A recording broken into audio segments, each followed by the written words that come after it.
समझते हैं, लेकिन क्रॉस बॉर्डर कोलैबोरेशन में हम लोग कहेंगे कि कैसे यहाँ की जो उपलब्धियाँ हैं, जो हमारे इनोवेशंस हैं, जो हमारे इकोसिस्टम्स हैं, उसको हम अन्य देशों में ले जाएं। खासकर इस G20 की अध्यक्षता में आदरणीय प्रधानमंत्री के नेतृत्व में हम लोगों ने अफ्रीकन कंट्रीज को मिलाया, तो G21 हो गया है। उसकी वजह से कई अफ्रीकन देश ऐसे हैं जो चाहते हैं कि भारत की उपलब्धियाँ, भारत की इकोसिस्टम्स बाहर जाएं, तो वहाँ पर भी हम लोग उसके बारे में चर्चा करेंगे। फिर वहाँ से हम लोग जाएंगे गांधीनगर, और गांधीनगर में एक हम लोग बेटॉन पास करेंगे ब्राज़ील को। ये बड़े उत्साह की बात है कि ब्राज़ील में भी एक यात्रा होने वाली है अमेज़न नदी पे, जो प्रोत्साहित हुई हमारी यात्रा से। G20 जो वहाँ की अमेज़न की यात्रा होगी स्टार्टअप 20 के तहत, उसका जो मूल प्रेरणा है वो जागृति यात्रा ही है। तो ये बहुत अच्छी बात है कि आज की तारीख में अपनी अध्यक्षता के बाद भी हमारी जो एक अलग है, जो हमारी ज्वाला है, अन्य देशों में जाएगी, जिसमें कि प्रमुख ब्राज़ील है। मेरा पूरा विश्वास है कि आने वाले समय में अन्य देश भी इस प्रकार का अनुकरण करेंगे। तो इसमें मैं यही कहूँगा कि जो हमारे लगभग 500 अभी हमारे जो पार्टिसिपेंट्स हैं, they are actually right now being inducted in the hall next to this room. They are going to be on the train this evening after a very beautiful launch ceremony at 6:30, and then from here we will go to Bangalore, then Madurai, then Sri City for the first time. For the second time we are going to Sriharikota, where Chandrayaan was launched. So all Indian participants at least will see that. From there we will go to Vizag. From there we will go to Behrampur. From there to Varanasi. From there to Devariya. From there to Delhi. Sabarmati is a valedictory, and back to Mumbai. So welcome to the largest train journey of its kind in the world, which is going global as we speak. आप लोग जगह जगह से आए हैं। जैसे कि बताया गया, ये एक बड़ी अनोखी यात्रा है। Should I speak in English for all of you or Hindi? Yeah, sure. Hindi. So this is a very unique journey because previously for the last 15 years it has been taking place as an Indian journey and has been extremely successful. On its own steam, it has been replicated in 5 other countries by international yatris. But this year we have collaborated with Startup 20, which is under the G20 umbrella, and also with SBI and SIDBI, and we are doing this with 70 odd international participants. और इससे ये बहुत महत्वपूर्ण चीज़ आती है कि G20 और IISc में हम लोग सस्टेनेबल इंटरप्राइज और डिजिटल पे बात करेंगे। फिर वहाँ से अगला मेगा इवेंट होगा जो कि वाराणसी में होगा, जो कल्चर और एंटरप्रेन्योरशिप, आप जानते हैं वाराणसी हमारे देश की लगभग सांस्कृतिक राजधानी है, तो वहाँ पर कल्चर और एंटरप्रेन्योरशिप से कैसे बढ़े। वहाँ से देवरिया जो कि जागृति की जन्मभूमि है, जहाँ से जागृति की उत्पत्ति हुई है, which is where Jagriti was born. There we will talk about ecosystem, because in that area we have created an ecosystem among 7 districts. Should cater to the national mission of turning net zero nation by 2070. As also removing the energy inefficiency, bottlenecks, waste minimization across the country. So more and more we should align our enterprises to the environment as also social and sustainability aspect. Now coming to the Yatra, so we have been working on Mission Swalamban for last few years, and that carries a mandate in our mind is हर घर एक उद्यमी. So अगर हर घर एक उद्यमी हो जाए हमारे देश में, तो एक परिवर्तन जो अलग जागृति का मतलब ही है अवेकनिंग, राइट, लाना. तो उस मिशन में सिडबी ने इससे पहले मैं वही मिशन देखता था, तो उसमें हमने few hundred डिस्ट्रिक्ट्स में स्वावलंबन कनेक्ट केंद्र सेटअप किए हैं, जिसमें कोई भी नव युवक या एग्जिस्टिंग एंटरप्राइज या छोटा enterprise who is thinking to grow can connect with them, and they will handhold them to set up an enterprise and to link them to the right agencies, whether for skilling, whether for marketing or for finance access. जागृति यात्रा में हम लोग ये तीसरा वर्ष है. पहले वर्ष में जब हम लोग एसोसिएट हुए तो हमने अपने बच्चों को, सिडबी ऑफिसर्स को भेजा साथ में टू अंडरस्टैंड द यात्रा मोर. और हमारे बच्चों ने जब लौट के बताया कि in fact this is like a moving enterprise journey which happens during this train yatra. और आप एंटरप्रेन्योरशिप को भी देखें तो it is a journey itself, where you conceptualize or you dream something and then you start in sustainability side. financing complements both promotion and development. And cooperation is, we cooperate with anybody who is dealing with entrepreneur, enterprise and entrepreneurship. So coming to this journey, as Shashankji mentioned, that women-led development and alignment with G20 Delhi Declaration. One more mandate which has been picked up and is that how do you green the enterprise ecosystem and how do we enable green financing. So SIDBI is, in fact from last few years we have prioritized digitization and greening of ecosystem as two priority. And when I say greening of ecosystem, it is basically ensuring that enterprises keep moving. So the team feedback was good. They could feel, they could interact with young minds, innovators. And then second year we also worked out and tried to be in the Yatra. But this third year we jointly worked out that let us give it the most important color of rainbow, the green, which is that how do we green the ecosystem. And when these young minds, they are thinking of setting up an enterprise, why not to seed the green thought from the very beginning. And when we carry the green mission, we are saying financing the green cannot happen unless you green the financing. So here we are working to embed environment, social governance principles in financing itself. And if I have to do that, first the demand side should be really prepared, which is an entrepreneur. So this journey we are trying to align to that perspective, as also we like as I mentioned earlier, the country is thinking of becoming energy independent, net zero nation, and these steps emanating from the new gen which is onboarding the train, as also some experience which we have gained, we can pass it on. And plus this would also give us when our team also travels in the train, we get a feedback that what is their aspiration and expectation, and can we turn these aspirations into inspirations. Now that is what is our partnership which we are really looking at. तो उसके बाद मैंने ये सोचा कि कुछ किया जाए भारत के लिए 1997 में, और उसमें एक मैंने ट्रेन यात्रा निकाली, आज़ाद भारत रेल यात्रा, और उसके बाद करीब 7 साल बाद उसका मैंने वृत्तांत लिखा एक बुक में, उसका नाम था India journey through healing civilisation, और उसके बाद अभी हाल ही में उसका एक अनुवाद भी हुआ है हिंदी में गरुड़ा प्रकाशन के द्वारा, भारत एक स्वर्णिम यात्रा। और उसके 2007 में किताब लिखने के बाद सब में ये एक क्यूरियोसिटी जगी कि कैसे हम लोग वही यात्रा को हम लोग एक अलग ढांचा दे दें जिसमें एंटरप्रेन्योरशिप की आभा हो, और उसको हम लोगों ने द्वितीय तृतीय श्रेणी के जो जिले हैं, जो मिडिल ऑफ डायमंड इंडिया है, जिसके बारे में मेरी नई किताब आई है, middle of diamond India national renaissance through participation in enterprise, इसके द्वारा हम लोग टियर 2 टियर 3 जिलों में उद्यमिता से आगे ले जाएं।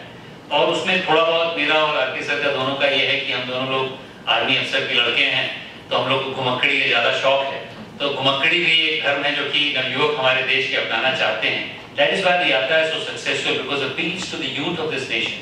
And India is an incredibly young nation. And when you travel, you see the real country. You cannot do this kind of, may I say, experience, because it's very experiential in a conference room in a big city. You have to go out into the tier 2, tier 3 districts, which is what this Yatra does over 15 days. This year we are doing it 14 days. And this year we are also doing it with almost 70 international participants under G20 startup. Really, sir, amazing. Yeah, it is inspirational, sir. What are some changes and developments that you have noticed that made you want to continue the initiative? So the last 15 years we have been doing it. 2 years we did it digitally when COVID was there. So we did not give up. We could have easily said we won't do it, but we do it very innovatively digitally. So पहले क्या होता था, जब हम लोग 2008 में पहली यात्रा करी, तो उस समय उद्यमिता एक शब्द ऐसा था जो लोगों को बहुत अच्छी तरह मालूम नहीं था. Entrepreneurship was not well known.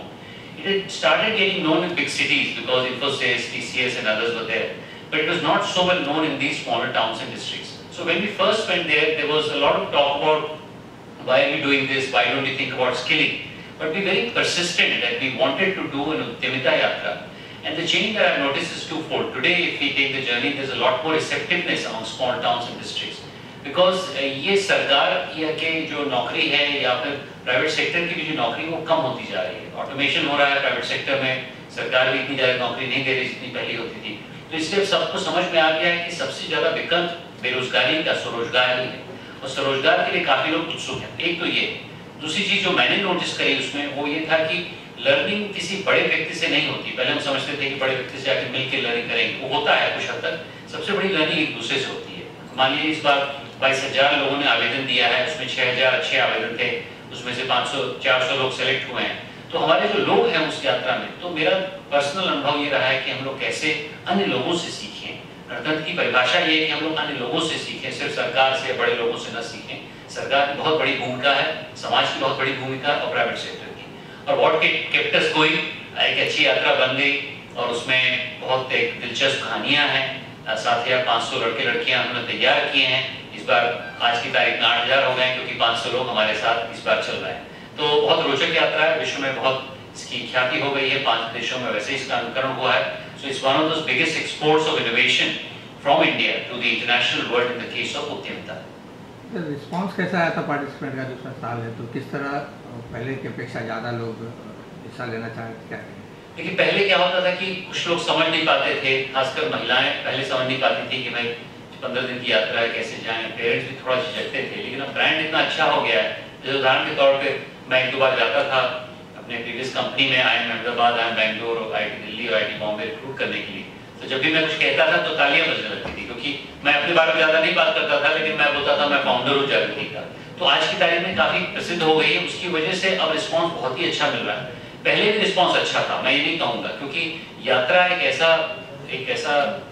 मतलब जैसे कहते हैं गंतव्य है जिसके लिए भारत में हर व्यक्ति उत्सुक है। और मैं तो कहता हूँ कि एक डायने की किताब है, उसने कहा ही है कि रेडक्लिफ के जो बाउंड्रीज थे उसके कहीं पहले हमारा देश ही यात्रियों से परिभाषित है।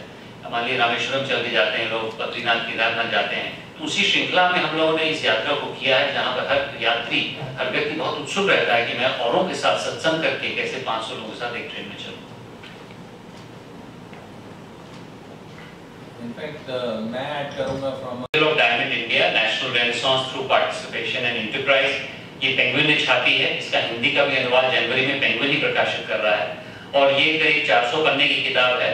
और इसमें मैंने 3-4 बातें रखी हैं। एक बात तो ये रखी है कि भारत एक पिरामिड नहीं है, जैसे C.K. प्रहलाद ने करीब 25 साल पहले ये ऐलान किया था कि भारत एक पिरामिड है। मेरे हिसाब से वो अब बदल गया है। अब भारत एक बहुत अच्छा हीरा है, और अधिकांश लोग इस हीरे के आकार के मध्य भारत में रह रहे हैं, जो कि Tier 2, Tier 3 जिलों में होता है। न तो बहुत गरीब है, न तो बहुत अमीर भारत है। वो कुछ गरीब लोग हैं, उनको सरकार की और समाज की सहायता चाहिए, और कुछ अमीर लोग हैं जो कि वैसे भी ग्लोबलाइजेशन से आगे बढ़ रहा है। ये तो एक दूसरी चीज, इसको चमकाने के लिए उद्यमिता का मार्ग अपनाना पड़ेगा। इसमें सरकार अवश्य काम करेगी, लेकिन समाज को आगे बढ़ना पड़ेगा, जैसे हम लोग कर रहे हैं आज की तारीख में, जिसमें सिटी हमारा सपोर्ट कर रही है।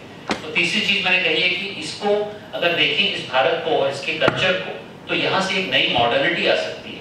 आधुनिकता ये नहीं कि पाश्चात्य चीजों को हम कॉपी करें, आधुनिकता ये है कि अपने ही जो अभी सिंह साहब ने बात करी कि हम लोग पर्यावरण को कैसे साथ लेके चलें, इसके बारे में काफी चर्चा है इसमें, क्योंकि हमारा जो संस्कृति थी उसमें पर्यावरण कभी अलग नहीं होता था। हम लोग तो पशु पक्षु गाय इन सबको अपने साथ लेके चलते थे। ये तो पाश्चात्य सभ्यता थी जिसने बोला कि आप अलग हो, हम अलग हैं। और उसके साथ साथ एक चौथी चीज में रखी है कि इसमें हम एक बैंगनी रेवोल्यूशन की बात करते हैं। जिस गाँव में मैं रह रहा हूँ उसका नाम है बड़ के पार, देवरिया जिले में है, और उसमें बहुत विशालकाय वटवृक्ष है। उसकी लगभग चौड़ाई 120 फुट है, आधा फुटबॉल फील्ड के समान। उसके बगल में हम लोगों ने 6 एकड़ की जमीन ली है, और वहां पर एक बहुत अच्छा उद्यम केंद्र खोला है। और इस बार की यात्रा पहली ऐसी यात्रा होगी जब वो केंद्र खुलने के बाद जा रहे हैं वहां पर। तो उस बरगद की आशीर्वाद से, जो कि हमारा राष्ट्रीय वृक्ष भी है और बहुत तगड़ा वृक्ष है, एक इकोसिस्टम अप्रोच लेके हम लोग पूरे देश भर में जा रहे हैं। तो 4 चीजें, डायमंड, उद्यमिता, एक नई मॉडर्निटी, नई आधुनिकता, और उसी के साथ साथ एक बैंगनी रेवोल्यूशन, जो मेरे हिसाब से इस यात्रा में देश में ही नहीं विदेशों में भी जाएगा G20 की यात्रा। ये 16वीं यात्रा है, और 16 साल में हम लोगों ने अनेक यात्राएं देखी, लेकिन ये शायद सबसे अनूठी है, क्योंकि इसमें हम लोग G20 स्टार्टअप 20 के साथ कोलैबोरेट करके आगे बढ़ रहे हैं। आप जानते हैं कि इस बार हमारी अध्यक्षता है भारत की G20 की अध्यक्षता है, उसके तहत स्टार्टअप 20 के साथ हम लोगों ने कोलैबोरेट किया है और उसमें हम लोग 2-3 चीज़ अच्छी कर रहे हैं। एक तो लगभग 70 यात्री विदेश से आए हुए हैं जिन्होंने अलग अलग देशों से अपनी ऊर्जा यहाँ पर समाहित करी है और उसके साथ साथ हम लोग 2 मुख्य प्रमुख विषयों पे इंक्लूसिव एंटरप्रेन्योरशिप और विमेन लेड डेवलपमेंट और उसके तहत 5 अन्य मुद्दों पे हम लोग बहुत अच्छी चर्चा करेंगे। वो मुद्दे हैं सस्टेनेबिलिटी, जिसमें सिडबी भी हमारा बहुत कोलैबोरेशन कर रही है, सस्टेनेबिलिटी और digital, culture and entrepreneurship, ecosystem और उसके बाद हम लोग विमेन लेड डेवलपमेंट और एक क्रॉस बॉर्डर कोलैबोरेशन का प्रोग्राम करेंगे। और मज़ेदार बात यह है कि इस यात्रा के इंस्पिरेशन से ही ब्राज़ील में, जिसकी अध्यक्षता अगले नवंबर में शुरू होने वाली है, उसमें भी एक अमेज़ॉन यात्रा ट्रेन से तो नहीं लेकिन नाव से होगी, जो कि अमेज़ॉन नदी पे होगी। तो ये बहुत गर्व की बात हम लोग के लिए, भारतीयों के लिए, कि एक ऐसी यात्रा जो एक साधारण से टियर 3 ज़िले से आई है, देवरिया से आई है, वो पूरे विश्व में जा रही है और उस विश्व में वो अमेज़ॉन यात्रा के बाद भी मेरा पूरा विश्वास है कि अगले जो G20 की अध्यक्षता करेंगे वो भी स्टार्टअप के अंदर ऐसी यात्राएं करेंगे ताकि ये पूरे विश्व भर में फैले। कितने लोग का चयन किया गया है और कितने दिन तक ये चलेगा और एंड जैसे आपने कहा देवरिया में कहाँ पे होगा? इसमें करीब 20,000 लोगों ने इस बार एप्लीकेशन दिए थे, उसमें से करीब 6,000 अच्छे एप्लीकेशन थे, उसमें से 400 लोग भारत से अप्लाई किए थे, सेलेक्ट हुए हैं और उसी के साथ साथ 70 लोग बाहर से। सो मोटा मोटी 470 लोग चल रहे हैं इस बार। इसका जो रूट मैं आपको बता देता हूँ, आज रात को ये मुंबई से चलेगी, यहाँ से हमारी ट्रेन अभी रेडी हो रही है, रात को करीब 12 बजे यहाँ से चलेगी, बेंगलुरु पहुँचेगी एक दिन बाद, एक दिन हम ट्रेन पे ही रहते हैं, बेंगलुरु 30 तारीख को पहुँचेगी, वहाँ से हम लोग मदुराई जाएंगे, मदुराई से श्री सिटी। ये दूसरी बार है कि हम लोग श्रीहरिकोटा जा रहे हैं और बहुत गर्व की बात है कि चंद्रयान के बाद हमारे जो अभिभावक यहाँ पर हैं वो उस ऐसे स्पेस एप्लीकेशन सेंटर को देखें, सहार को। वहाँ से हम लोग वाइजैक जाएंगे, वाइजैक से हम लोग गंजाम जाएंगे, गंजाम से हम लोग वाराणसी जाएंगे। वाराणसी भी पहली बार जा रहे हैं क्योंकि इस बार हम लोग को सांस्कृतिक परिवेश में कैसे उद्यमिता को आगे बढ़ाना, उसके लिए बहुत शोध करनी है और वाराणसी हमारी सांस्कृतिक राजधानी भी है। वहाँ से हम लोग जाएंगे देवरिया और देवरिया में इकोसिस्टम पे बात करेंगे क्योंकि वहाँ पर बरगद की छाँव में हम लोगों ने एक बहुत बड़ा केंद्र बनाया। वहाँ से दिल्ली, जहाँ 2 हमारे इवेंट होंगे, विमेन लेड डेवलपमेंट और क्रॉस बॉर्डर कोलैबोरेशन, और दिल्ली से हम लोग जाके अहमदाबाद में इसका समापन करेंगे। अहमदाबाद में हम लोग अपना एक फ्लैग हम लोगों ने बनाया है, बरगद का ही एक बेटॉन सा है, जैसे ओलंपिक में होता है ना, टॉर्च पास करते हैं, हम लोगों ने एक बरगद का टॉर्च बनाया है, वो हम लोग पास करेंगे ताकि वो आने वाली यात्राओं में अमेज़ॉन में भी जाए। सिडबी देश की शीर्ष वित्तीय संस्था है जो कि MSME के लिए कार्यरत है, जिसमें हम लोग प्रमोशन, फाइनेंसिंग, डेवलपमेंट और कोऑर्डिनेशन पे काम करते हैं ताकि एंटरप्रेन्योर, एंटरप्राइज और एंटरप्रेन्योरशिप में को बढ़ावा मिल सके, आगे बढ़ सके। सिडबी एक मिशन स्वावलंबन पे भी कार्य कई वर्षों से कर रहा है और जिसमें हर एक युवा जो ये सोच रहा है कि मुझे कुछ अपना करना है और अपने सपने को साकार करना है, उसको बल देने के लिए, उसको बढ़ावा देने के लिए हैंड होल्डिंग का अरेंजमेंट सिडबी ने किया है। सो राइट फ्रॉम एक आदमी ये सोचे कि मुझे उद्यमी बनना है से अगर उद्यम लगाया है तो आगे बढ़ना है और प्रगति करना है, तो उसके लिए सिडबी पूरे वैल्यू चेन को सपोर्ट करता है। पिछले कुछ वर्षों से हम लोग ने डिजिटाइजेशन और ग्रीनिंग पे काम कर रहे हैं कि ज़्यादा से ज़्यादा उद्यमी और उद्यमिता और उद्यम जो लगें वो ग्रीन से अलाइन, मीन्स एनवायरनमेंट से अलाइन हो, सोशल एस्पेक्ट से अलाइन हो। जैसा शशांक जी ने कहा, इसका इस यात्रा का एक मुख्य मुद्दा हम लोग सस्टेनेबिलिटी लेके चल रहे हैं। सस्टेनेबिलिटी बहुत बढ़िया शब्द है, इसमें एबिलिटी भी है, इनेबिलिटी भी है। सो अगर ability to act, inability to impact, तो वो काम आगे नहीं बढ़ता। सो हम ये देख रहे हैं कि जो भी उद्यमिता बढ़े देश में आगे, वो एनवायरनमेंट को और सोसाइटी को भी पॉजिटिव वे में इम्पैक्ट करे ताकि राष्ट्र का उत्थान चहुओर से हो। सो इस जर्नी में हम लोगों ने ग्रीन यात्रा एक थीम दी है, जिसमें ये जितने यंग बच्चे हैं इनको एक तो अवेयर कराना, दूसरा ये यात्रा जैसे शशांक जी ने बताया कि सभी उद्यमी नगरी से ही गुजर रही है। सभी करीब करीब या तो सांस्कृतिक उद्यमिता को बढ़ावा दे रहे हैं या उद्यमी के ही नगरी हैं, तो वहाँ पे इन लोग को उद्यमियों से इंटरेक्ट कराना और वहाँ पे ग्रीन के बारे में कि एनवायरनमेंट और सोशल एस्पेक्ट कितने क्रूशियल हैं और हमें रिस्पॉन्सिव होना बहुत ज़रूरी है, ये हम लोग करेंगे। और इसी में एक हम लोग ने एक कंपटीशन भी करने जा रहे हैं कि अगर इन यंग माइंड्स में कोई ऐसे थॉट हो जो कि स्केलेबल हो, रिप्लिकेबल हो, देश के लिए भलाई का हो, तो उसको हम लोग सीड मनी से सपोर्ट करके सपोर्ट करेंगे वो इनोवेटिव मॉडल को। सो इस ट्रेन जर्नी में लोग अपने प्रोजेक्ट आइडियाज़ को शेप करेंगे। उन प्रोजेक्ट आइडियाज़ में से जो इनोवेटिव होंगे उसमें कंपटीशन कराते हुए हम लोग उसको भी अवार्ड करेंगे, ताकि उनको ये रहे कि डेवलपमेंट साइड से जागृति फाउंडेशन जो हैंड होल्ड करेगी और क्रेडिट लिंकेजेस में जहाँ तक जितना इनेबलर और जितने हेल्प हो सकते हैं वो सब भी उसमें उनको मार्गदर्शन और कनेक्ट कराएगा। इन 16 सालों में कितने रोल मॉडल आपने बने? हम लोग ने अगर देखें 7,500 जो हमारे यात्री निकले हैं हमारे उसमें से, तो उसमें एक अभी रिसेंटली 1-1.5 साल पहले हमने एक सर्वे करवाया था, तो उसमें 28% उद्यमी बने हैं और करीब 49% उस 28 को लेके ने कुछ देश के लिए किया है। जैसे कई लोग अशोका फेलो बने हैं, कई लोग गांधी फेलो हुए हैं, ऐसी चीज़ें जो देश के लिए की हैं। और बाकी के भी जो 51% हैं वो भी उन्होंने देश में कुछ करने की जो चेष्टा की है, चाहे वो कॉर्पोरेट में हो चाहे सरकार में हो। तो ये अच्छा ट्रैक रिकॉर्ड है, 28% एक अच्छी प्रतिशत है मेरे लिए। इसके अलावा जो मैं ऐड ये करूँगा कि इस जर्नी में जैसे bankers, financial institution, technical people, marketing के एक्सपर्ट्स, स्किलिंग के एक्सपर्ट्स, वो सब जुड़ते रहते हैं और वो समझते रहते हैं कि इनकी क्या आकांक्षाएं हैं और उनके अनुसार क्या हमें अपने को भी ढालना है। तो जैसे मैं बताना चाहूँगा कि सिडबी के कुछ अधिकारी पिछले वर्षों में ट्रेन पे जर्नी किए हैं और उनके फीडबैक को लेते हुए हमने अपनी अप्रोच को भी डेवलप किया है। सो उद्यमिता जर्नी में डिमांड और सप्लाई साइड दोनों को सामंजस्य करना, ये जर्नी उसको कंप्लीमेंट कर रही है।